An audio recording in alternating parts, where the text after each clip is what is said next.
17-year-old Imogene's tough, rebellious nature has caused her more harm than good. So when her family moves to Newford, she decides to reinvent herself. She won't lose her punk thrift shop look, but she'll try to avoid the gangs, work a little harder at school, and maybe even stay out of trouble for a change. But trouble shows up anyway. Imogen quickly catches the eye of Redding's bullies, as well as the school's resident teenage ghost. Then she gets on the wrong side of a gang of malicious fairies. And when her old imaginary childhood friend Pelly actually manifests, Imogen realizes that the impossible is all too real. And it's dangerous. If she wants to survive high school, not to mention stay alive, she has to fall back on the skills she picked up in her hometown, running with a gang. Even with Maxine and some unexpected allies by her side, will her new friend be able to make it? The Blue Girl, Charles DeLint. I'm Jessica. I'm Kayla. And we are two sisters who like to do YA literary analysis. One day I want to write YA fiction. And I don't care about it one way or the other, really. I'm just a sad nerd. So yeah, that's life here. I'm going to take the lead on this one because I think I've read it the most recently. And I think I picked it out, and I'm the only one that enjoyed it out of the two of us. I wouldn't say I didn't enjoy it at all. Yeah. There are definitely things that vaguely stand out in my memory about it. Mm. But I think overall, I remember not enjoying it as much as everyone. Like, I remember thinking, this is overhyped. There are moments that can feel a bit pandery, for sure. I distinctly remember some moments where I'm like, this was definitely written by a dude trying to write young teenage girl characters and doing his best. He's trying. And there are just some of those moments where you're like, oh God, he's trying. He's trying so hard. Poor thing. He is trying. And so it feels kind of insulting in those moments. But overall, I think it's a pretty solid book.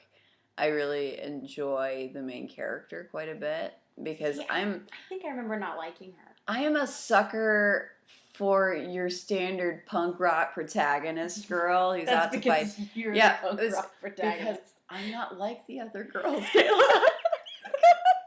Of course not. So, because she's also not like the other girls, the lead lady, because we're both different. Main character is a 17-year-old like punk rock chick who was in a gang. You know, there's totally still punk rock gangs in the early 2000s when this book came out. Obviously. And so she finally, her mom moves out and they are starting a new life. And she's like, I'm going to start fresh at this school. I'm going to be my authentic self. My best self. I'm going to be my best self. And she walks into the doors of the school and is immediately accosted by every douchebag guy in the school. And then she adopts a shy kid. Okay, I remember the shy kid, I think. Doesn't shy kid have strict rules about what she's allowed to wear at school? Her mom's weirdly religious. Yeah, she has to sneak in skirts and stuff. Jeans. That's right, it's jeans. She's just sneaking blue jeans. Yeah, okay. I remember that aspect of it and remember being like, what? Yeah, no, it goes to weird places, this book. She's accosted by all the creepy boys at school because she's sexy. Because of course clearly, she is. She's not like the other girls. She's not like the other girls, Kayla. So she's accosted for her attractiveness. I'm sure there is a Raven Way quote right in there somewhere. And she adopts a shy person because that's what us extroverts be doing. She meets a ghost who's got a boner for her and won't leave her alone because she's not like the other girls. Right. Yeah. So, but he has some creepy gremlin shoulder demons that tempt him into doing bad things. Mm-hmm. The ghost? Yeah. Okay. The ghost isn't her imaginary friend, though. That's not Pelly. That's it. I don't remember how Pelly comes into this, other than a weird magic ritual through internet communications. All I remember is that they use stories. You're getting me off track. I'm sorry. Focus. It's a nerdy incel ghost with creepy, like, demon friends who live in the boiler room who tempt him to do, like, bad stuff. It feels very elaborate. Like, spy somehow. on the girls in the locker room. It makes me think more Mob Psycho. I can see that, too. So, anyway, she has a bunch of creepy incels follow her around the school and gets into some fights because they don't want to just let her be her edgy self. She's gotta prove it. She's gotta fight to be left alone and to protect her friend. And then edginess. The incel ghost gets up to Shenanigans and she's turned blue and it's poisoning her, I think. Oh. I believe. I don't know for sure. I think it's poisoning her and she's all blue and she's got yeah. And she's got fairy magic somehow, and that's why she can see the ghost boy. Because she's not like the other girls. I think we should do a rough count of how many times I have to say it for this book. Yeah, I want to point out that the cover has her in like a plaid pleated skirt and edgy striped over the knee socks and like an edgy crop top. An edgy tank crop top. She does have tattoos though. That would be like she draws them on herself, I think. I don't think they're real. Well, that's not edgy at all. I know. But it makes me think of like what I thought of as edgy when I was, 14, 15. Yeah. Like I would have thought that was baller as hell. Okay, so here's what I remember from the story. I remember her friend was not allowed to wear jeans. No. And she had to sneak them in her backpack. You didn't even remember that much. Yeah, certain clothes were off limits. That's all I remember. That she had to sneak in clothes in her backpack. And I remember that they're friends. And that, isn't she kind of like, assumed today, like, isn't she kind of mean on the outside, but super, like... Soft on the inside. Yeah. Okay. She's a mama bear, is what they call her in the book, I think. And then I think her imaginary friend shows up, like, in the middle of the night. If I remember right. Yeah, I think to rescue her, if I remember right. I think the thing I remember thinking was the most interesting, and I think it was this book, they use stories as currency. Is that this book? Maybe? It might be memories maybe well. It's memories. I could have sworn it was stories as currency. It's some urban fantasy fable shit, for sure. It's something tenuous but important. I just remember thinking that was kind of interesting. But I don't really remember much of the plot. I just remember having read it and then having a sour taste in my mouth after for some reason. I think the plot is arbitrary because the author is working really hard to write authentic female characters who are, relatable and not like the other girls. And so it comes across as pretty creepy a few times. Like, there's a specific scene. Yikes. There's definitely an author insert character that I remember in the book. The Mormon best friend character. Is she Mormon? I don't know. So the best friend who can't wear jeans gets on the internet and starts chatting on the internet on magic forums trying to help her friend and runs into the author's self-insert character who has a magic spell that has the answer to the MacGuffin. Oh boy. And that's how the book ends, is he shows up in the series, and I think this is supposed to just be the first in a series. Like, it's set up with a cliffhanger. Like, everybody's happy in the end, but shenanigans. It's not over. Yeah. It's basically baby's first urban fantasy for girls. So it comes across a bit pandery, for sure. Mm-hmm. But I have a distinct memory, I've read this book like 3 times. But I think like the second time I read it, I was working at a temp job at an IT place, and one of the IT guys came through and he's like, "Oh, I love Charles Dillon. I haven't read that book, but I really like that author." And it made me kind of reconsider the book for some reason. I don't know. Why, was he a douche? No, he was a really nice guy. Oh, it made you reconsider it better. Yeah. Okay. Like, I think in the sense that it, like, parts of it clearly, like, this book for young girls clearly resonated with, a middle of his 20s IT guy who, preferred to talk about Dungeons and Dragons and video games and Microsoft. So it just was one of those moments that stood out to me about the book in particular. It sort of stuck with me in my readings. I'm not sure why I remember having a sour taste in my mouth after. I've only read it once. I read it in high school at the recommendation of a friend, a high recommendation of a friend who typically I agreed with on a lot of book stuff. And then I remember reading it and being like, meh. Like I just wasn't happy about it, and I don't remember why. So I'm really interested to go back and read it and see if that feeling sticks, or if that was just high school Kayla being like, meh. I remember feeling meh after the first time I read it as well. Just specifically because that whole not like the other girls thing felt so pandering to me by the time I read it for the first time. Because I think I was about the same age as the character the first time I read it. And so shit like, oh, she's 17 and she was in a gang. I was there like... There are 17-year-old girls in gangs, though. Yeah. That exists. We're not talking about the Sukeban shit. We're like... No, I'm even talking about, like, real gangs. Like, I know, but there's not 17-year-old girls in, like, traditional 70s punk rock gangs. And there's so many classic, like, girl power, riot girl era references in it that I appreciate more now as an adult with art history knowledge that I thought were pandering... like adult bullshit when I read it the first time. Well, I know. Now you're the adult to pander bullshit too. I'm curious if anybody listening knows of any girl punk gangs. Yeah, traditional like current emo punk. Well, no, like, you know, early 2000s. Like the way they use the internet doesn't feel like the early 2000s, but I believe that's when it's set. Okay. So we're talking early 2000s. Were there like emo punk girl band, or not girl bands, emo punk like girl gangs roving the streets of any major cities? Because it makes me think of like the author is definitely a big fan of like the Sukeban type genre. We are so weeb. With sad. Like he kind of, I think, really seems to hero worship these sort of punk rock girls, and it's pretty obvious. It looks like it was copyrighted in 2004. So yeah, 2004.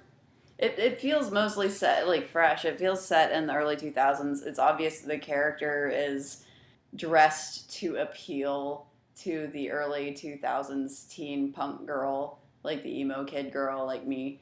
So yeah, I get the ick factor. So it'll be interesting to see how we feel about it after we read it, which for you listeners will be in 3, 2, 1. Imogen Yek is not like the other girls. Her story begins with a creepy dream sequence and a super relevant for teen girls Tom Waits reference.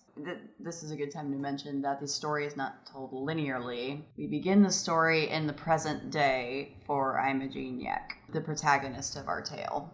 So I know Kayla has some things to say about how they use time in this, but for our purposes right this second, and we'll come back to that later, I'm going to tell the plot linearly, but that is not how the story is written, just to make it a little less confusing to tell back.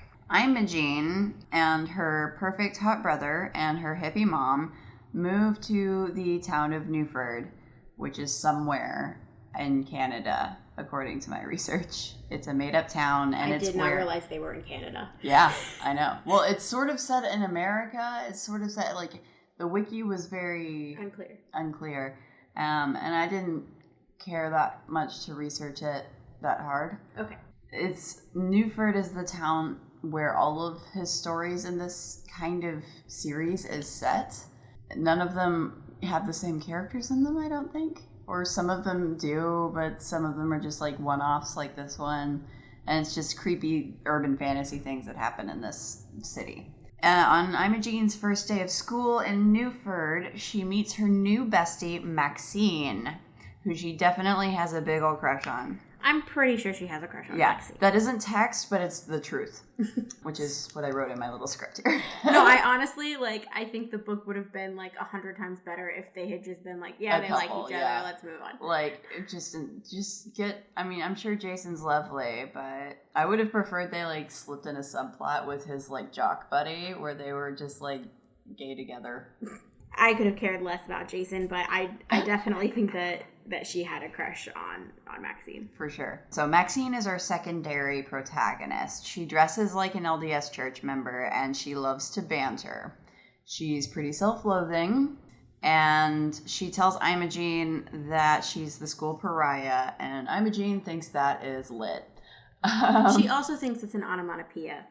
Yeah, she thinks the word pariah is an onomatopoeia because she's smart. Move on.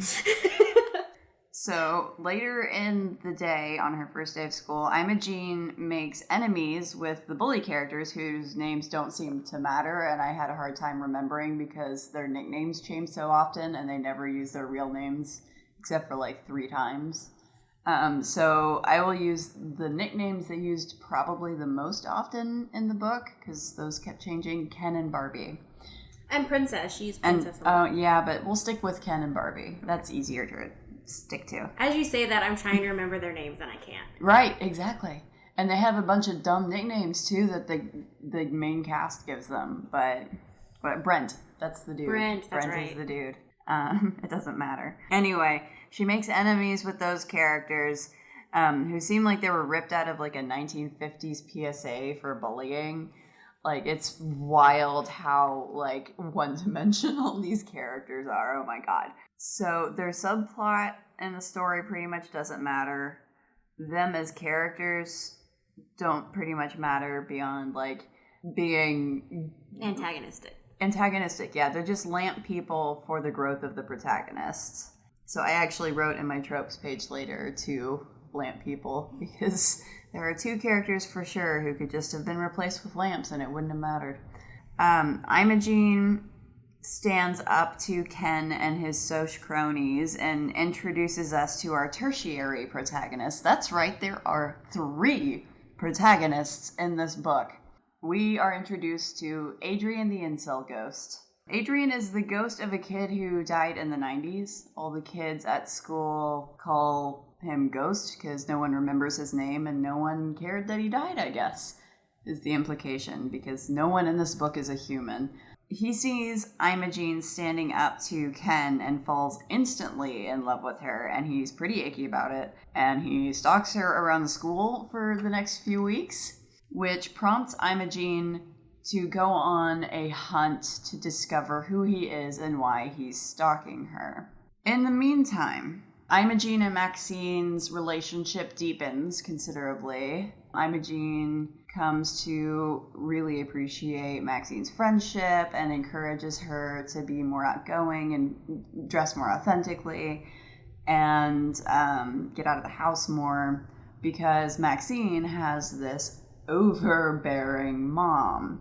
And we mentioned in the remembrances, I thought she was religious. They are not religious. Her mom's just... got control super issues. Type A. Her mom is like the most Karen. She decorates her daughter's room herself. She picks out all of her daughter's clothes. She makes sure they're all like hung a certain way. And she's eventually presented as a more sympathetic character, but initially she's a dragon lady who tortures her child because her divorce is messy and she doesn't know how else to exact control over her life. So I feel like that character was handled really well, actually. I agree. As Imogene is helping Maxine is becoming more invested in Imogene's life and interested in her backstory. So while Imogene is helping Maxine break out of her shell and wear pants and meet boys, Maxine is becoming more invested in Imogene's life and more interested in where she comes from and more invested in her as a friend. And they come to really rely on each other a lot. And it's kind of beautiful, and I kind of love that part of the book. While all of this backstory is happening, Adrian the Incel Ghost introduces us to his 3 to 5 or so friends who are basically brownies or house spirits of the school. And they've all kind of gone feral, and so they're kind of immoral fairies. And if you know anything about fae creatures, they're already kind of tenuously moral. We find out through him that he died because they tricked him into jumping off the roof of the school, and it was just pretty sad. It was a pretty sad scene. Yeah, he mostly spends his time stalking Imogene and saying creepy stuff about her and talking to his brownie friends about how to make her fall in love with him or how to talk to her, what would he even say, and those sorts of things. Eventually, Imogene figures out who he is, more or less what happened to him, and confronts him for stalking her. And Adrian tries to impress her a little bit, and she ends up realizing he's pretty much harmless. They become pretty friendly. And she hangs out with him to give him a friend because I guess she figures being a ghost is lonely. It's not really explicitly stated why, other than that she's kind of wild and free-spirited. At that point, he tells her about his fairy friends in the school and how he died. He opens up. She thinks he's full of shit and says that. And she stomps away, and he wishes for the Goblin King to make her see fairies, which is not true. He wishes... He goes full Bowie. He goes full Bowie. No, he would be going full Sarah. You're right, I'm sorry. Yeah. So he gets really upset that she doesn't believe him about his fairy friends, and he goes to them and asks them to help, like an idiot. They agree to help, and he says, "Promise you won't hurt her," and they're like, "Pinky swear." So you know where that goes. We won't hurt her. We won't hurt her, they say. Next up, we see that something sinister has begun to follow the girls around. But mainly the main character. Yeah, but mainly Imogene. Imogene is being followed around by a sinister force, and she starts having horrifying and genuinely creepily written nightmares some of the time about her childhood imaginary friend, Pell-Mell, who she called Pelly. She was a precocious kid, I guess. Yeah. I actually have a sticky note in the book where I said, why did she name her child Pelly? Her imaginary. Yeah. I just thought it was weird. That's not a word I knew at that age. Yeah. And I'm not sure her childhood covers the mitigating circumstances of knowing what a word like that would mean. Yeah. Anyway, she starts having nightmares about her childhood imaginary friend and opening doors, and he's all like, "Don't open the door!" And he sneaks out her window every night. And she starts being more and more awake as these dreams happen. Until lucid dreaming, if you will. Yes, she starts doing what she thinks is lucid dreaming, and then eventually realizes that her imaginary friend has come to life, and that he goes to raves, and that he still wants to protect her for some reason, and that she's being stalked by creepy shadow creatures from beyond the cosmos or something, like beyond comprehension type creatures. I think there's supposed to be like a Lovecraft parallel in there somewhere, like some sort of beyond our human imaginings type thing. I know you did make the comparison. We don't want to use Harry Potter every time, but you made the comparison to the Fantastic Beasts compendium that had the shadow creatures. I did? Yes. When we initially discussed this book. Past me was very thoughtful about it. At any rate, she's being stalked by creepy shadow creatures because she's got a special light in her. Because she's not like the other girls. Because she's not like the other girls. Her and Maxine get boyfriends in the intervening story that Maxine dates a dude, but it doesn't get serious. Thomas starts dating our girl, Imogene, and he becomes a bigger character later. Sort of. He becomes shoehorned into the story later. So Imogene's pissed off that she's having these wicked nightmares. She goes to her new ghost friend and is like, "Hey, what the heck? What are you doing? You did this." And he's like, "How do you know I did this?" And she's like, "I don't know. I can just tell because you're guilty looking right now." And he caves and he says he told his fairy friends about her. He just wanted to make her see. We've all heard this story before. She storms off. So Pelly brings her a gift from the beyond sort of other world that will help her be protected from the shadow creatures that are encroaching on her, but he uses too large of a dose. It turns her blue, and now she's a blue girl. It's mildly toxic in that it makes her, like, extra. Yeah. It makes her real extra. It makes pretty her much really their description emotional. of what it does. But it's sort of like a mild poisoning. It's not like a fatal kind. Oh, I forgot to mention, she's been trying to hook up her crush and her brother this whole story. And it works. And it works. But it's just, it's not really that important. I feel like it's important, like background sprinkling information. Maxine, in the meantime, when she finds out about Imogene's horrifying nightmares, starts doing some internet research and looks up an author that she loves. And this author, Charles Dillon, self-insert, not a Kurt Vonnegut fan here. So we have this self-insert author character who she met at a seminar, who she really trusts, this grown-up character, and he tells her he believes her about fairies. And she's like, dope. And he's like, you should write for me sometime. And she's like, maybe. And then she leaves, and we never hear from that guy again. Later on, she's trying to do internet research about what's happening to her friend and her friend's blueness. She meets a person stunningly named Esmeralda on an internet forum who's very helpful to her in fixing a lot of their issues and explaining what's going on. I think I made a lot of sticky notes with catfishing jokes at this point in the book, because this is definitely a big boomer internet alert. It is. He gives us a very, it's very much like, here, let's learn about the internet, or that's how it felt to me. Yeah, it weren't good. And I'm not sure how much of that is just it didn't age well, and how much of it like felt that way when I was younger. I can't remember. I think maybe, yeah, I think it's just not good.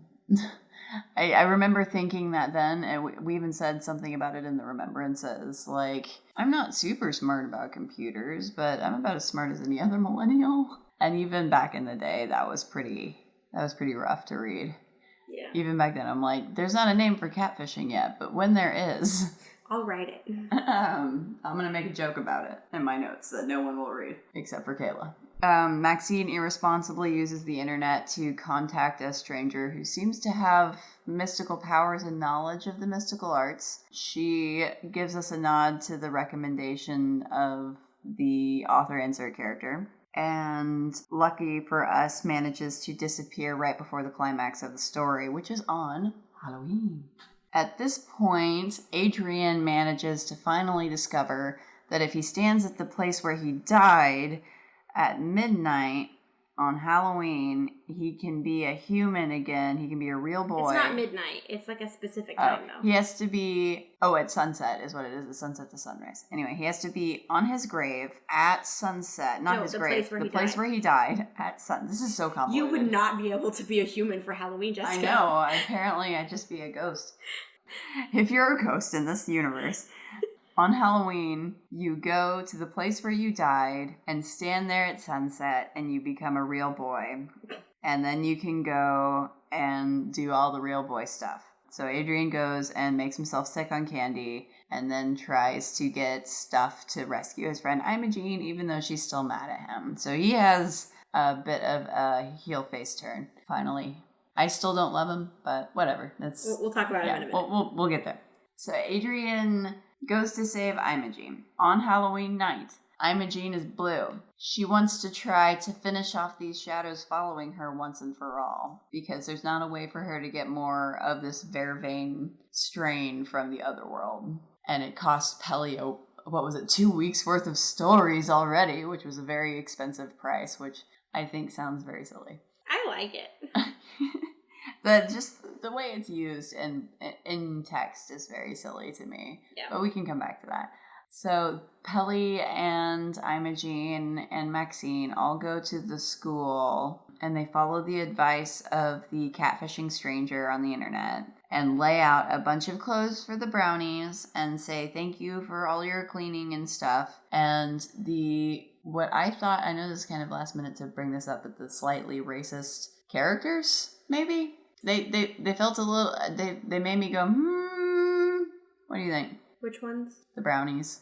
They were a little, yeah. I wrote racist ? I did too. Because I don't want to say that it was outright racist, but the way that it was worded felt kind of racist. It was just weird. It was a weird... Like, they're weird brownies, so, like, I get what he was going for, but the way he said it, and the fact that there are no characters of color through the entire story until the brownies show up, and then the way he describes them when they first show up, it felt kind of racist to me. Yeah, I feel like we can get back into this later, and we could probably dive pretty deep into this because I have a lot of opinions. But for the time being, they thank the house elves for their service and give them clothes. And now Dobbies are all free elves, and they go away.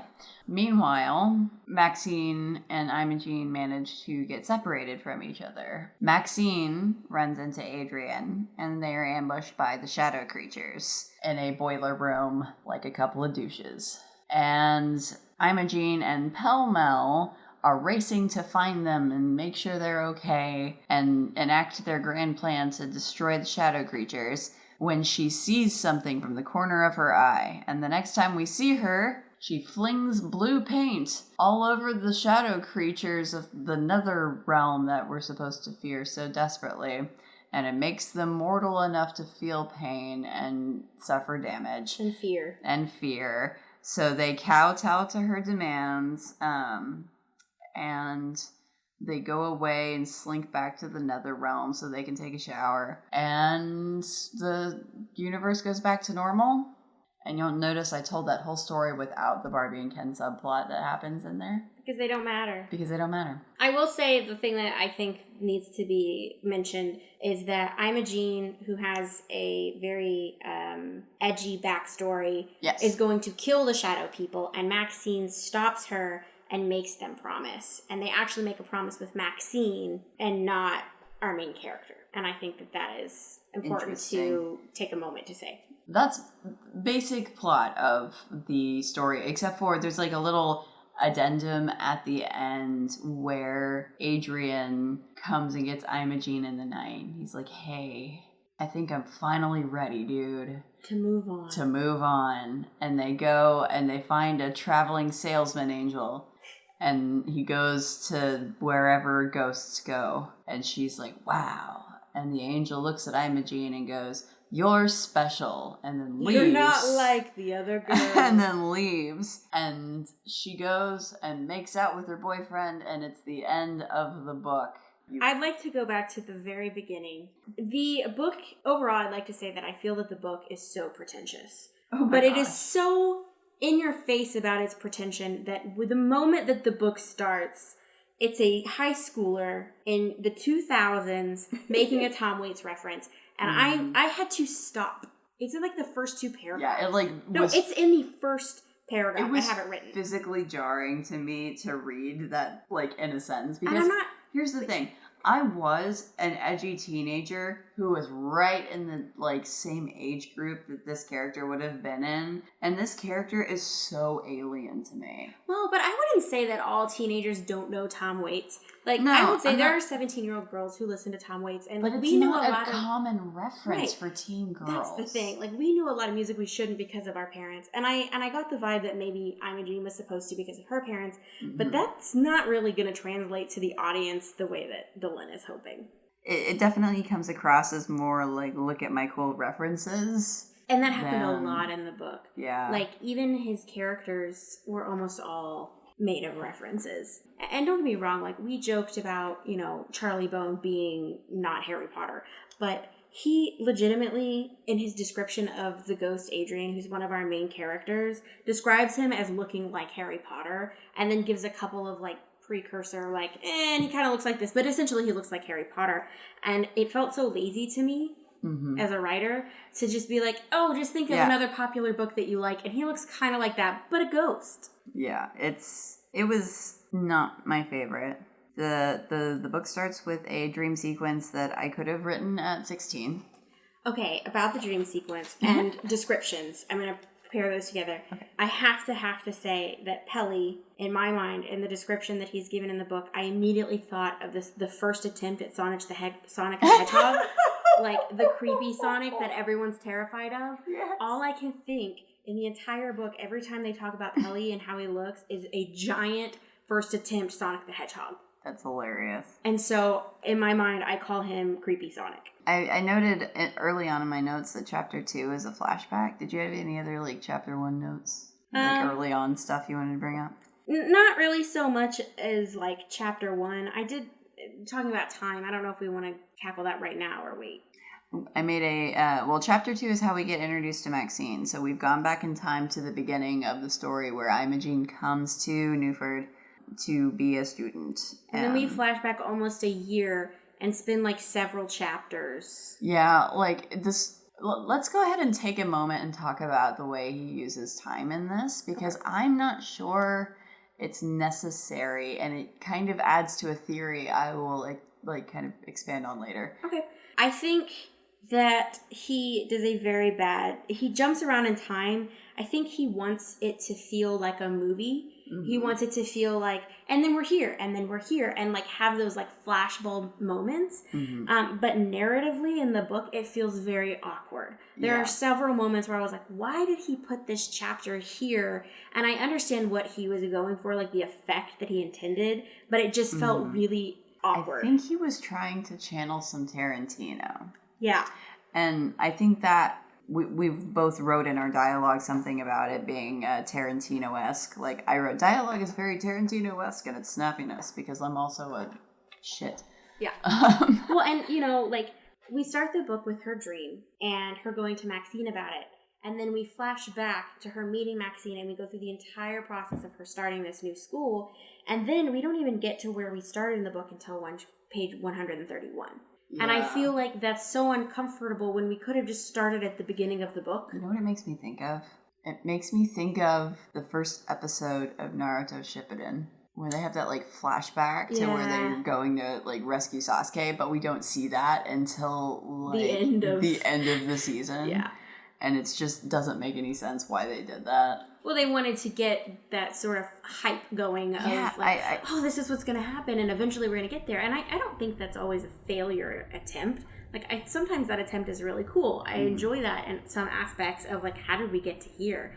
But I didn't feel that this was a good execution of that. No. It felt sloppy. I wrote a note in here that said short girl power, because Imogen repeatedly throughout the book refers to herself as a very small girl. She's short, she's petite, she's little. She is wee. And I thought you might appreciate that. I do. For those of you listening that don't know me in real life, I'm very short. I'm 5 feet tall. And I like to think I am powerful. You are. You have power. There's also, I made a specific note of this line. This is Imogen initially describing Maxine to us, and she uses the line that Maxine is pretty enough to be popular. And something about that line just stuck in my craw.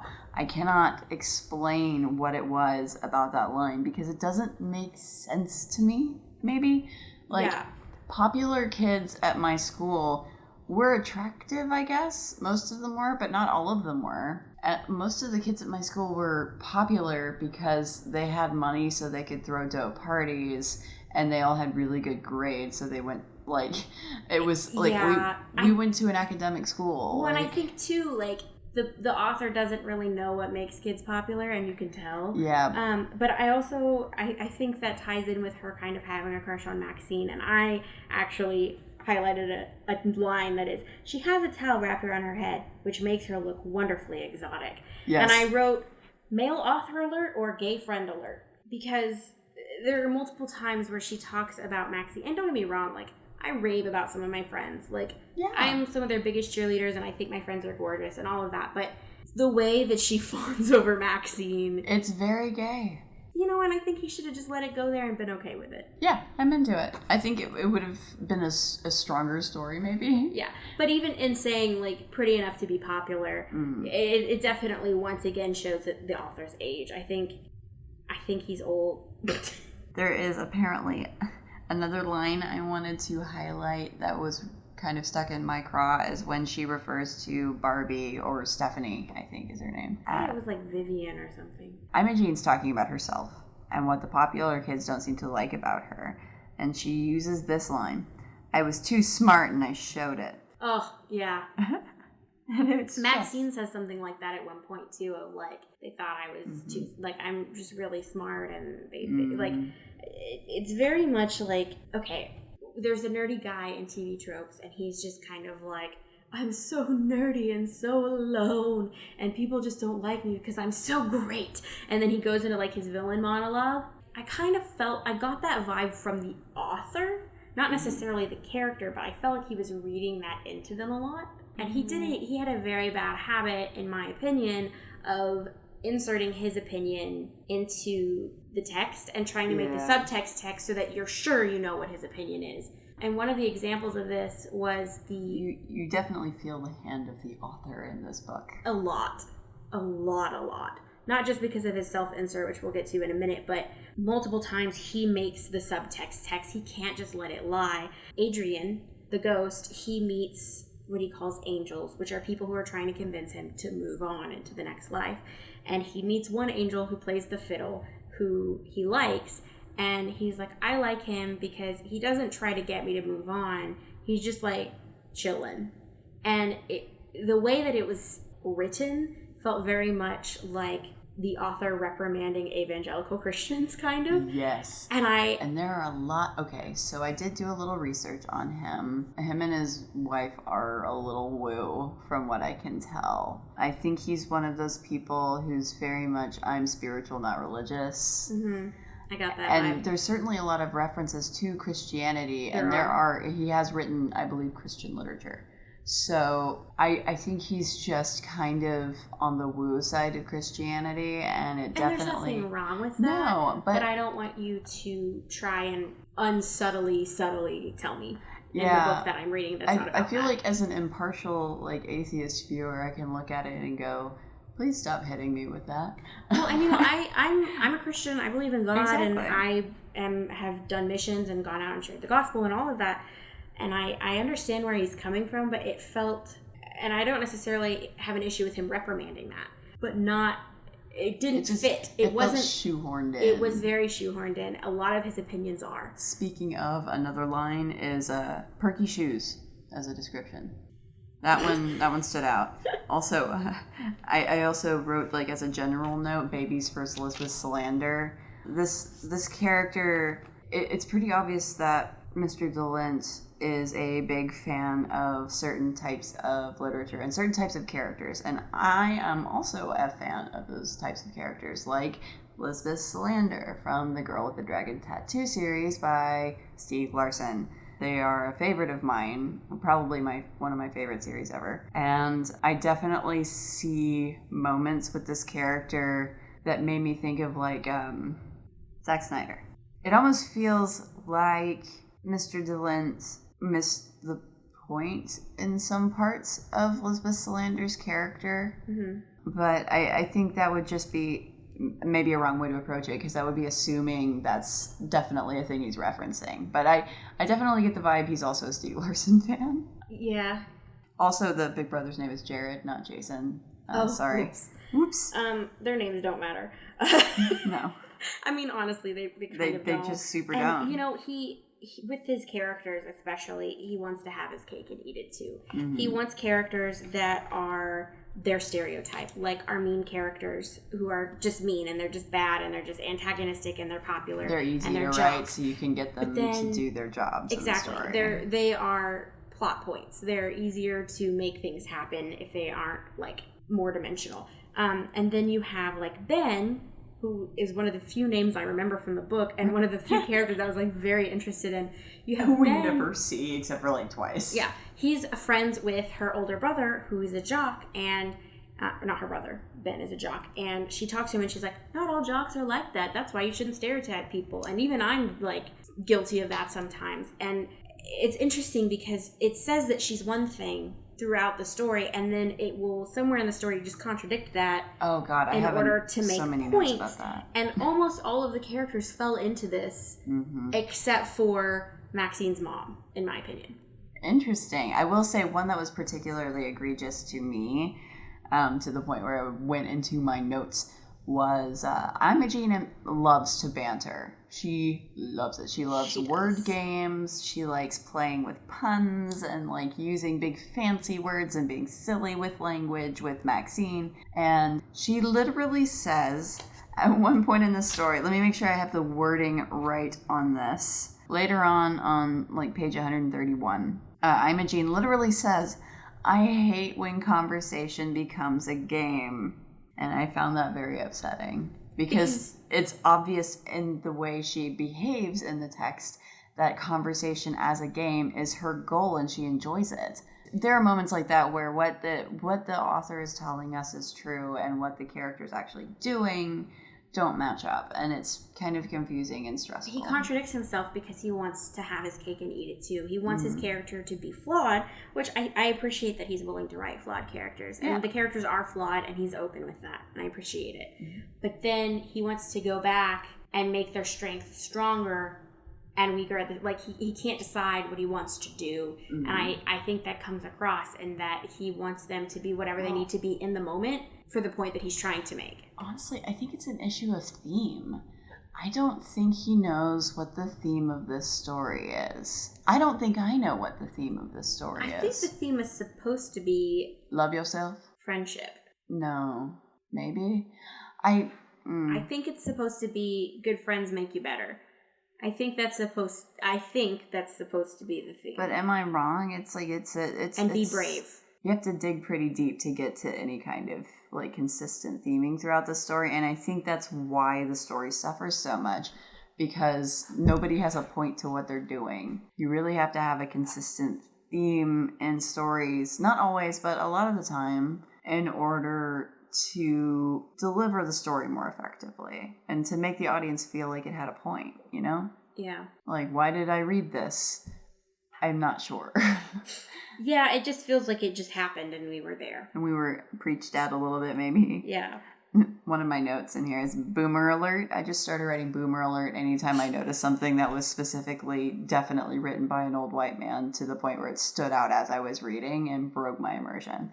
So boomer alert, there is a reference to zero tolerance policies, a derisive one, on page 26. And so I just wanted to make a note of that. I make a lot of notes about how much I love their friendship in general. Like, their gay friendship is wonderful, and I like it. Even if they weren't, like, and I don't mean to say like it had to have happened that way. I would have been fine with zero romantic subplot, but I think it almost felt to me like, I agree. I loved their friendship. We were almost robbed of their growth as characters together because, like, So I think their friendship together was really pure and good and strong, and I think he did a really good job of expressing the importance of not being alone, and finding someone who can connect with you on an intellectual level, which a lot of teenagers feel like they can't find, and I thought that was really well done. But then, well, yeah, I think that was really well done. I would love that friendship.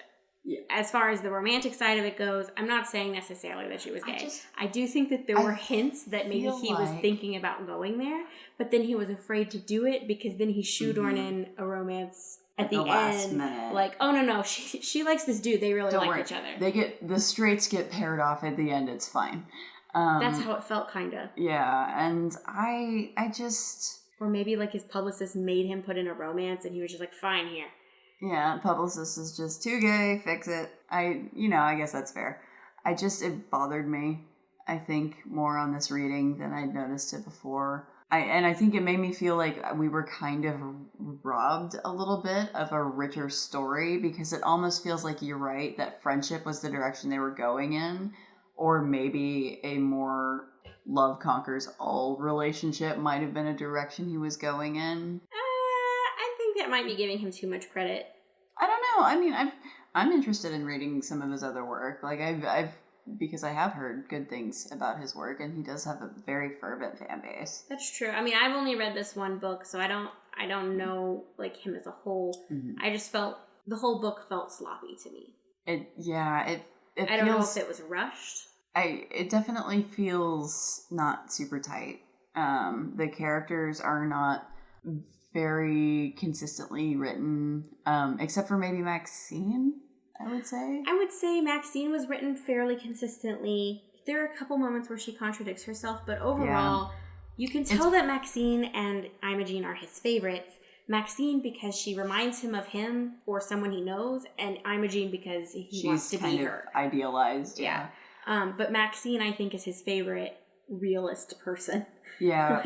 I honestly feel like I took a lot of notes sort of feeling like he loves Maxine. That is easily his favorite character. She's the most fleshed out. She feels the most authentically written out of all of the characters to me. Dialogue seems the least egregiously quippy, although she can be very quippy. It just seems like he had a very strong idea of her character in mind when he started writing her. On that, though, I don't think she's the only... I said earlier the only person was her mom. I do think Maxine as well fits into that category, so maybe two people. Yeah. But I actually... Her mom contradicts herself, but not the way the rest of his characters do. Mm-mm.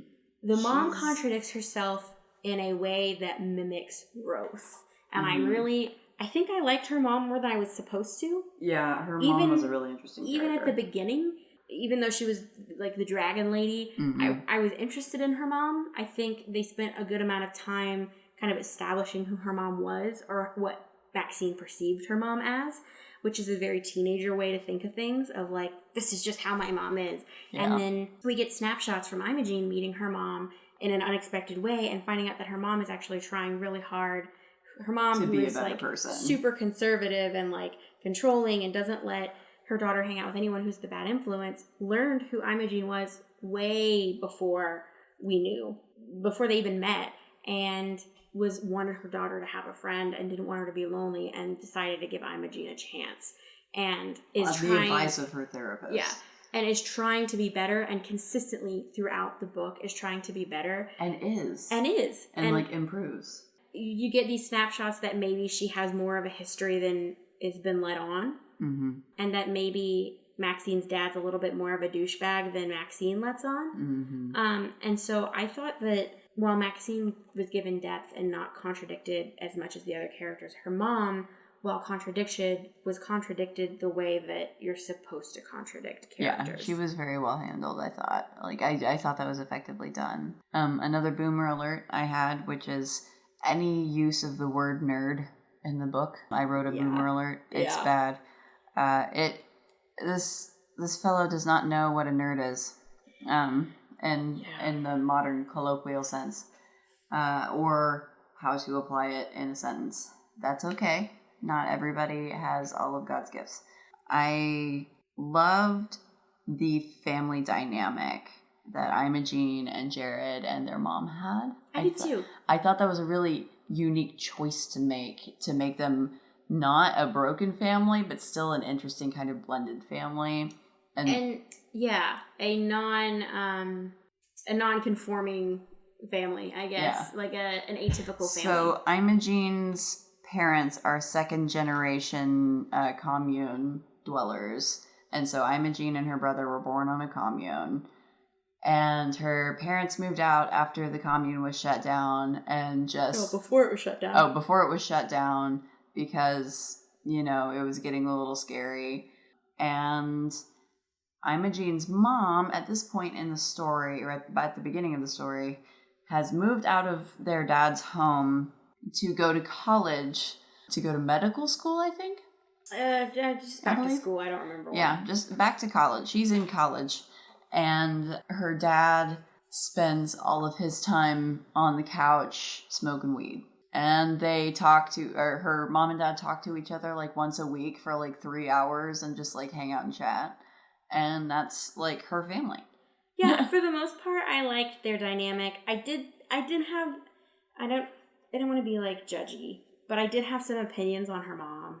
Really? A little bit. For the most part, I really, really liked her mom, and that she was letting her children be themselves, and that she felt that children are individuals that deserve to make their own choices. But she did also actively allow her daughter to be in a gang. And that was kind of not great. But also, like, at one point, her mom finds out, she comes home and realizes that Imogene has skipped school because she's blue. And she's, like, asking what's going on, and Imogene finally comes clean and is like, listen, the fairies are after me. and she's not completely forthright with her mom because she doesn't want her to worry, but she's like, they're after me, I got it handled, it's all right. And her mom is just kind of like, oh dear, that's kind of scary. Well, I gotta go to school, bye. And just like leaves. And I just felt like that was the most like neglectful, non-mom response. Like maybe her mom has like attachment issues.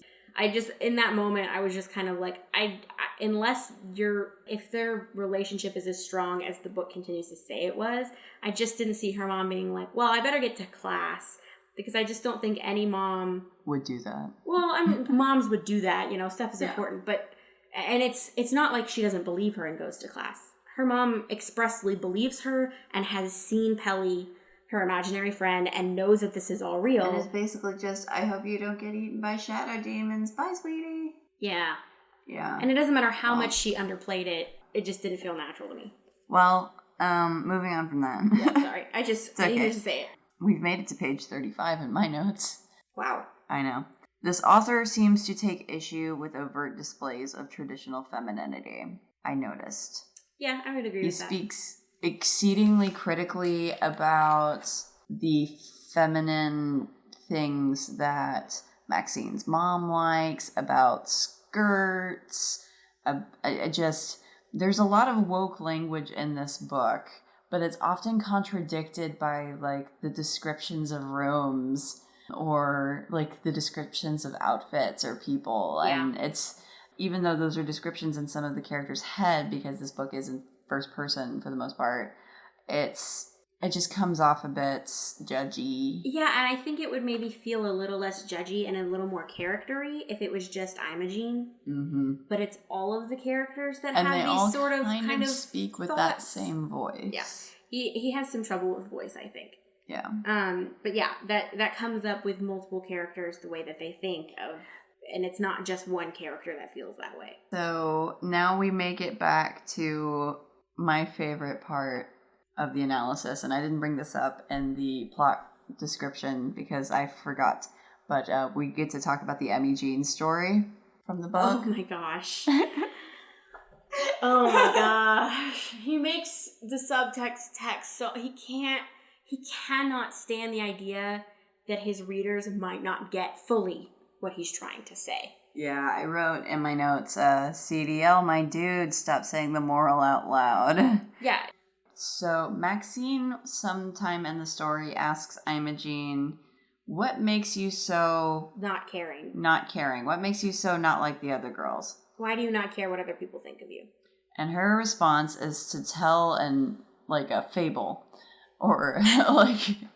Essentially, she has a flashback, kind of. Where we hear the story of Emmy Jean. Emmy Jean is one of the hillbilly kids that gets bused to Imogene's old school. The name of the city she's from is in the book, but I feel like it can't exist. And this is such a weirdly specific detail that comes up again and again in the book. Calling people hillbillies. Yeah. Yeah. Like, it's... and they're described as, like, Appalachian hillbillies in this, like, American-Canadian city. And, I'm from, like, the Oklahoma, Arkansas area, and I kept thinking that they were from Mountain Home. And I know, I'm sorry, people from Mountain Home. I don't think you're all hillbillies. But the way that they're described is, like, the stereotypical person from Mountain Home. And I just kept thinking, like, where are they? Yeah. Like, it was very distracting. Yeah. But at any rate, Emmy Jean is a hillbilly that... nobody at Imogene's old school likes, and Imogene is tired of being bullied and asks Emmy Jean why she doesn't care about being bullied. Emmy Jean tells her two things. Thing one, it's better to not care what people think about you because you'll be happier if you don't. Thing two, you'll forget all of this advice one day when you get horny. When you meet a boy, and please don't forget it when you meet a boy, I'm going to try not to, essentially. It was an extremely corny flashback. It was. And, she asked... yeah, it was so corny and so, like, here's the moral. And very much like Dillon was trying to give advice to young girls without acting like he was trying to give advice to young girls by having two girls talk about the advice, and it did not work.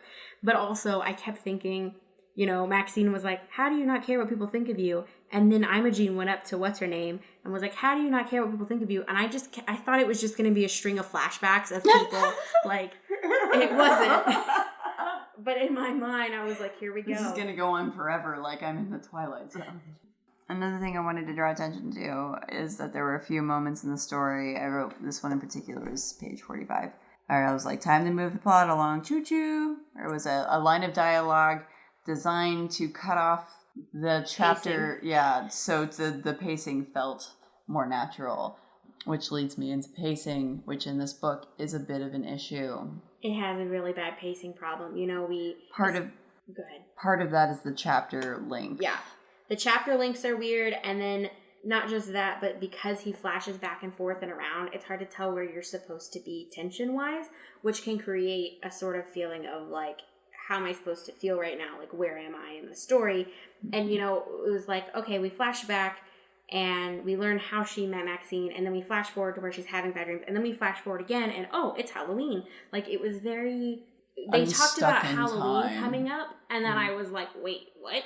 Yeah. When did this happen? When did Halloween start? Like, I'm not sure if it's the right spot for this, but we need to talk about Adrian's greaser ghost friend. I liked him.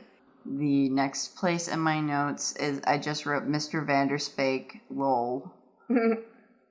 So there's a mean teacher named Mr. Vanderspank, and I think that's funny because I'm a kid on the inside. So, there's a 9/11 drop in this book. On page 121, they talk about the terrorists and these days, and it just felt like how adults try to talk to teenagers about 9/11, and I felt like it was important to bring that up. It was another moment that kind of took me out of the story, and the references never brought me closer to the characters. They always took me from the story. Exactly. He made a Neil Gaiman reference where I just felt like I had to step away from the book for a second. And I love Neil Gaiman. Yeah. And it was a moment where I was like, this completely took me out of it. He wanted to use references, but he didn't know how. Yeah. It just feels very jarring. There's another one in here too that I wrote down, the timely Ghost World reference, brah.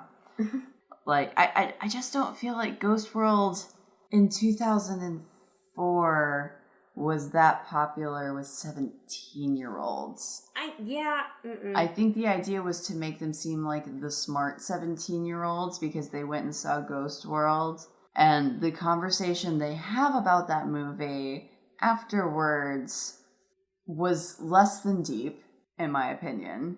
It was a little bit weird because Ghost World is a deeply existential exploration of the loneliness of transitioning into adulthood, and the main character's not a nice person, and it's sort of about her drifting away from the people she became close to, and Steve Buscemi's in it, and it's an art film, and they come out talking about, but wouldn't it suck to get married to Steve Buscemi with his record collection, and like things like that aren't really the point of the movie.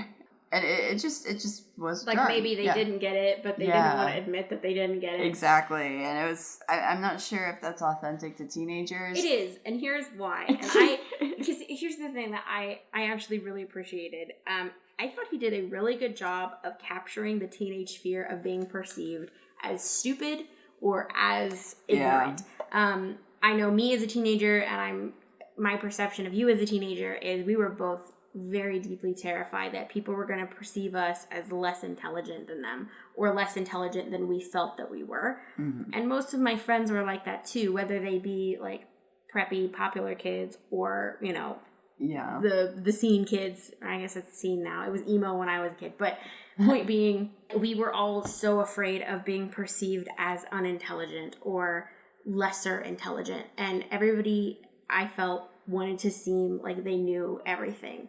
I was afraid to admit I didn't get references when I was that age. Yep. I would straight pretend like I knew what people were talking about, and sometimes I still catch myself doing it. I would straight pretend like I knew what people were talking about because I didn't want to admit that I didn't get the reference because, God forbid, I seem slightly less intelligent or less worldly than them. Yeah. And I think he does a really good job, even though he uses references that none of his readers will likely get, of making it feel like, A, I should pretend like I know this reference because I'm a teenager, but B, like all of the characters, in my opinion, had that same fear, but he didn't expressly state it. He showed it well. Okay. Yeah, I could see that, I think, for sure. So I don't have a ton of notes until we get to page 220. And the first thing I write there is lol boomer internet writing, which is where probably we get to the point of the story where Maxine is searching the forums, is my guess. I also wrote that the Riot Girl reference still has me shook. It's creepily written. It is. You were so excited about it in our recollections. But it's creepily written. I'm excited to see Riot Girl get some love, but it just feels so out of place because it's, okay, no 17-year-old in 2004 knew what Riot Girl is or knows what Riot Girl is. Not even the smart girls. You don't know that. But it's thrown around. Somebody, please comment and tell her that you knew about that. And don't lie, but somebody that did, please come forward. It's thrown around. Speak your truth. It is thrown around in conversations as though it is a common reference. All right. It's a problem for me. I don't even think most common knowledge people care or know that much about Riot Girl. Mm-hmm. My next note was for page 223. I guess it's Halloween now. And Maxine is for sure getting catfished. Yeah, Maxine, I was very concerned. I was for worried Maxine's about her. safety. I knew that wasn't where this book went. I didn't remember everything from the book, but I remember that she did not get kidnapped from an internet troll. But all I could think was like, Maxine, stop it. Did no one teach you stranger danger on the internet? Like, is this before people were kidnapped on the internet? Like, I was very concerned for her safety, and also like that her mom, who is so controlling about everything in her life, did not pay attention to what she did online. Yeah. It's wild. She accepts a link to a private messaging application. And we're given a brief instruction manual. She downloads software from a stranger on the internet so she can talk to them more easily than using AIM. And we're given a brief introduction to how to have a chat. Like, how do you type chat? How do you use a chat? And how it's formatted so that, like, the words that people used to say are still there so that you know what they said previously in conversation. You know, like how chats work. You have a name and they have a name. And, like, I appreciate that he was fascinated with this new technology. However, and it feels real dated now. It's but even dated. Then, it was pretty dated then. It was not just dated, but it felt old. It felt like he was trying to explain it to older audiences, and that's not who the audience of the book is supposed to be. And it was kind of strange. It felt a little bit off. I don't have another note until page 318, and my note here is Imogene pity kisses the incel ghost, sad face. You gotta stop calling him the incel ghost. He's not that bad. He's not good. I mean, but he's not. I feel bad for him. I do. I don't think he's an incel. I think he legitimately went through trauma and was alone and people didn't treat him well. I don't think he was just feeling sorry for himself. I think he's grown to feel sorry for himself, and I see where you're coming from. But I don't think it was like she just doesn't like me and no one will ever like me. I think it was I am brutally treated every single day of my life, and then I was tricked into dying at a young age, and I never had a chance to grow. I don't know that are people actually treated like that in real life? I mean, maybe occasionally. Yeah, I think some people are. I think your experiences are not universal. That's true. And I think in this case, I remember bullying being a very different experience when I was that age. But we were in a different area. And I remember there were bullies at the school that we went to before we moved that were very much this type of bully. Or like bullies on the bus that were this type of bully. And I do feel like the bullying style feels a bit dated. It feels a bit 80s. But overall, I don't think it's fair to say that doesn't happen to anybody, because I do think people go through that. I felt bad for him. I don't think that he excused some of his behavior. I will not excuse some of his behavior, mostly the stalking and being creepy and encouraging or at least making excuses for his brownie friends being creepy. There was a lot of creepy voyeurism in this book, and I did not appreciate it. Yeah, I'm not a fan. But overall, I felt like he was just childish and lonely and sad. Yeah. I guess that's fair. I just didn't... I didn't like his character as written. I just didn't... Well, I don't think he was necessarily supposed to be likable. Yeah, I just didn't feel like he was redeemed either. All he did was show willing. He never did anything really to redeem himself. Yeah, he didn't really. He could have not existed, and it wouldn't have really changed much. I think. Yeah. Like I don't think he really did anything necessarily super wrong. Like he brought her attention to the shadows, and that's bad. But he didn't do that intentionally. Unintended consequences of wanting to be believed, and like whatever, he made a mistake. I think he should have apologized instead of trying to make excuses for it. But he's a child.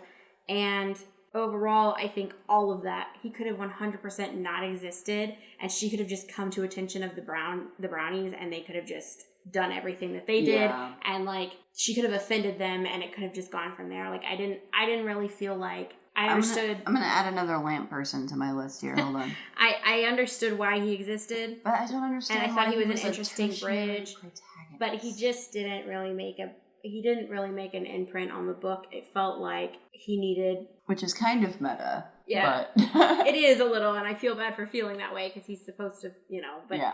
I think overall, he was just kind of meh. Yeah.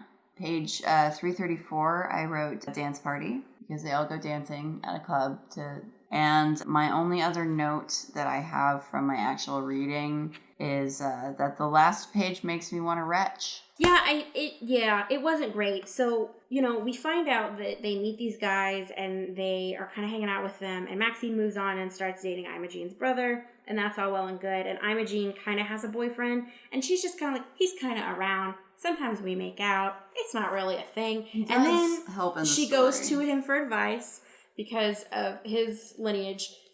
Which is Irish, by the way. Yeah. Those wise old Irish. No, well, the idea is, there's a lot of superstition in Irish, but regardless, it felt very like, we need Thomas to be important. A character we now. need him to exist. And so she calls him and asks him a question. He cares about her. She completely ignores him for a little bit longer. And then he shows back up, and then she's like, I'm so glad I have him. And then the book ends on a frame of her and this guy who has barely been in the book. It's supposed to be cinematic, I think. But it felt very like, I don't understand why we ended with two characters together, like having pillow talk on the phone. Kind of, yeah. And if any two characters that should have ended the book together, it should have been Imogene and Maxine. Yeah, and it was weird to me that we had no build up. Like, and don't get me wrong, I'm totally happy not having a relationship in a book. I'm fine with it, but we had no build up as to how they met. Like, it was an afterthought of how they met these boys. Mm-hmm. Like, they were like, oh, we're going to a dance and we met some guys. And then it was like, oh, we're dating. Oh, I've made out with him before. Oh, and we're getting more serious. And I guess there's some build up to that. But because we as an audience aren't introduced to Thomas at the same time as Imogene, we don't experience that build up. It feels baseless planting. It feels random. Yeah. And so then he shows up and it's like, okay. And then this last scene of the two of them together is given such weight and importance in the narrative by being the last thing that we're left with. And it felt wrong. Let me just read this last page for you because it's not long. Is that what time it is? 3 a.m. is an especially good time to get a phone call from your girlfriend, so long as she's not breaking up with you. You're not breaking up with me, are you? No, I just miss you. And see, he's such a good boyfriend that he doesn't say something like, but we just saw each other this afternoon. He says, me too. And like, it just feels out of the book. It feels, yes, it's corny, but it feels completely different than the rest of the book. Yeah, it feels like he ripped that page out of a different manuscript and just pasted it to the end of this book. Like, it feels completely different than the tone of the rest of the book and the setup of the rest of the book and Imogene's character in the rest of the book. Mm-hmm. It's just kind of weird. It gives a lot of narrative weight to a relationship that we've only been looking at for about 75 pages of an almost 400-page book. And not only, like, 75 consecutive pages, like, mentions... Over the course of the book. Yeah, it mentions it maybe on 75 pages. Maybe not even that many. Regardless, it felt very wrong to me.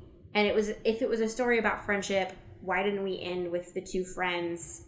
That's what I meant about theming, dude. Yeah. Like, the theming is just weak. Yeah. And it's what makes the rest of... I honestly think that's what makes the rest of the story suffer. I get the impression he had a hard time completely nailing these characters and development. Yeah. And probably because his theming wasn't very consistent and he didn't know what he wanted to say with the story. So he didn't know what kind of characters would end up being built out of the scenario. And what we ended up with were some sort of hodgepodgey mishmash characters overall that I don't think were very effective. Yeah, I think we got a snapshot of a story that was told through like 4 different people, like a game of telephone. And so important aspects were forgotten until the end. Yeah. Like us trying to give the description of the books that we read sometimes, like me, like, oh, and then, and like, yeah. It felt kind of like everything was an afterthought. The entire book was an afterthought. Mm. And I think he was going for like a sort of Odyssey-esque vibe. I felt like that's what he wanted from it. He wanted this sort of like Odyssey, like I think he wanted Imogene to be like this sort of like hero of legend and like a passed down story about standing up to, you know, the gods. And I think he was going for a sort of epic, but I think he failed. Maybe. I think he definitely... another quick thing I wanted to mention is her tattoos are real. Yes, they are real. Continue. Anyway, I don't know that I think Odyssey, but I certainly get the impression that he wants her to be like an important heroine in literature, if not like greater literature, that he wants her to be a Lara Croftian level like hero for this book.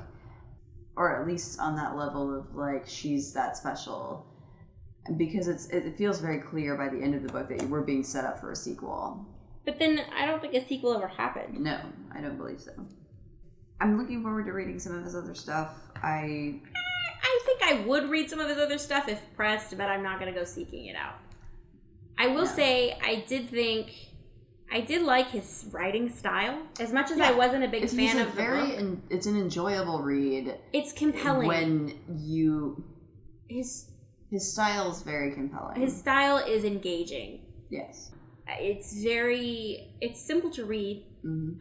And I think if his theming were more tight, I think that's a good way of putting it. Also, if his characterization was a bit more pointed, and a good structural editor, maybe. Yeah, and if he stopped trying to tell his opinions secretively, like trying to be subtle about like shoehorning in his opinions, his style by itself is really, I think, good. Yeah, absolutely, and I can definitely see why he would have a legion of fans. Because there is a lot about like Maxine and Imogene that is likable. They're very likable characters. The plot's pretty easy to follow. I just want to point out now that we're coming towards more like of a wrap-up place in this. We still haven't discussed Barbie and Ken's subplot, and we're not going to. Because we don't have to, because it doesn't matter. Yeah. Okay, so do you have any other notes or anything else you want to bring up? No, I think, like I said, his style was engaging, but overall I felt like the book was kind of sloppy. Yeah. So for my tropes, I actually gave 2 infinity scores in this book because I got tired of counting them. So I didn't know that was an option. It's not. I'm lazy. So I gave an infinity score to outfit descriptions. Because there are a lot of them in this book. There are so many outfit descriptions. Yeah, I just continue to write outfit descriptions on sticky notes.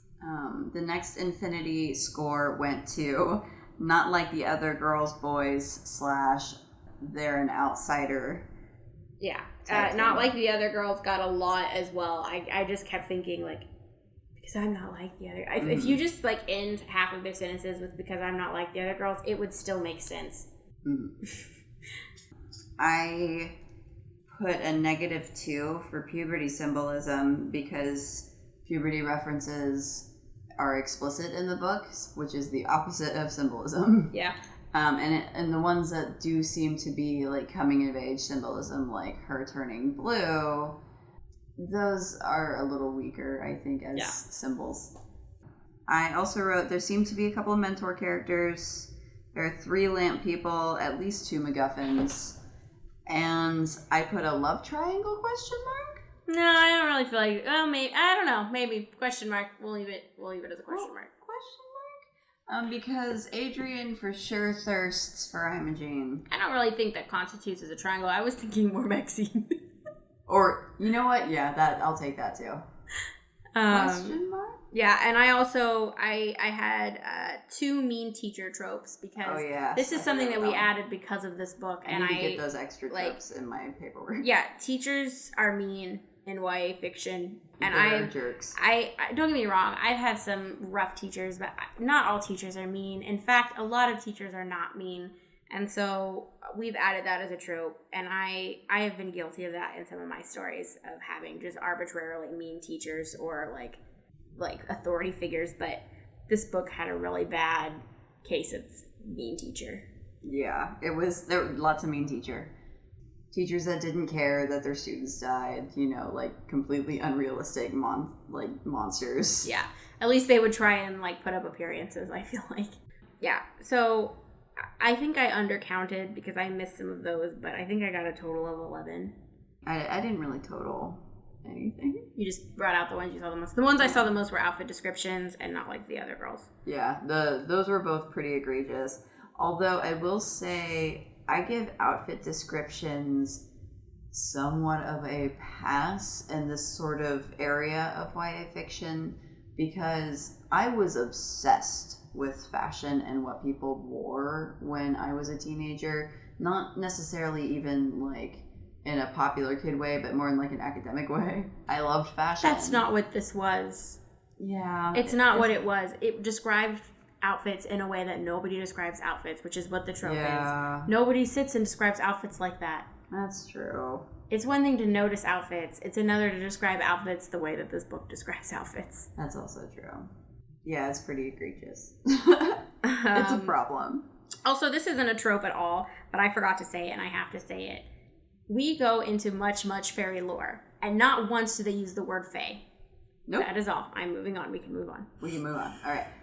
For literary merit, Kayla, what did you give The Blue Girl? I gave it a 2 in literary merit. So did I. It was kind of It wasn't bad, but it wasn't like eh. I'll be honest, I did debate giving it a 1.5, but I didn't want to be unfair. I also debated giving it a 1.5, but I felt that it had some, I think... It had a lot of redeeming qualities. The components are there. Yeah.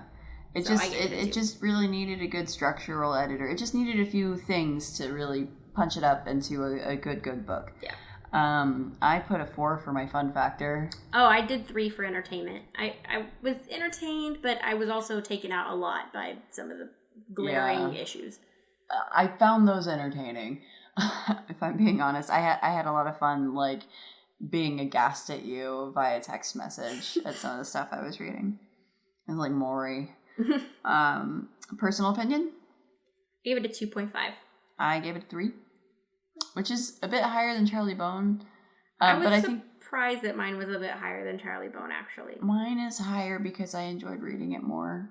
Honestly, like as like the experience of reading it was not quite as difficult as reading Charlie Bone. I think we had some of the same like issues with time as we did in Charlie Bone in a different way, but yeah, I think it was easier to kind of follow, and also like there were things I did genuinely enjoy in reading it, and there were things that were genuinely entertaining. Like some of the humor was actually genuinely funny. I definitely laughed for sure a few times. And some on purpose, some not on purpose. Yes. And honestly, the catfishing scene is a treat. Yeah. So our overall composite score for this book is 2.75. Blue Girl gets 2.75 genres or whatever. stars, genres.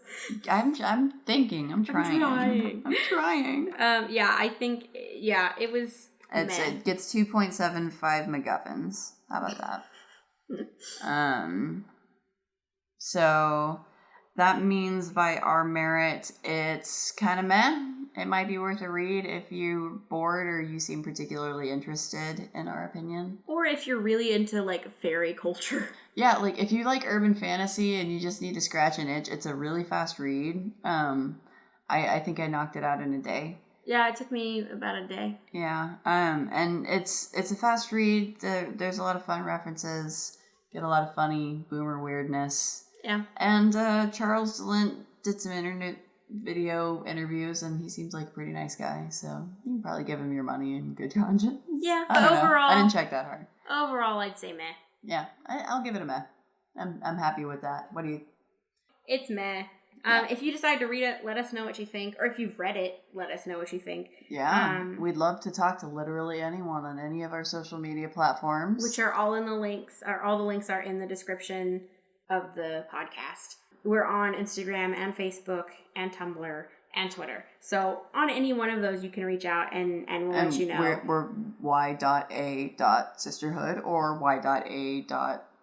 Sisterhood podcast. Sisterhood podcast. One of those variations. Yeah. Like I said, it'll all be in the description. Hard to find. Yeah, but we'll also be every single week when we're coming out with our next book, we'll be dropping hints in all of those different social media areas. So if you're interested in figuring out what books we're going to be reading next, check it out and see if you can figure it out with our clues. And if you do figure it out, whoever figures it out first, maybe we'll give you a shout out in our next podcast. Yes, that would be fun. Should be quite fun. All right, I've been Jessica. I'm Kayla. And you guys have a great day.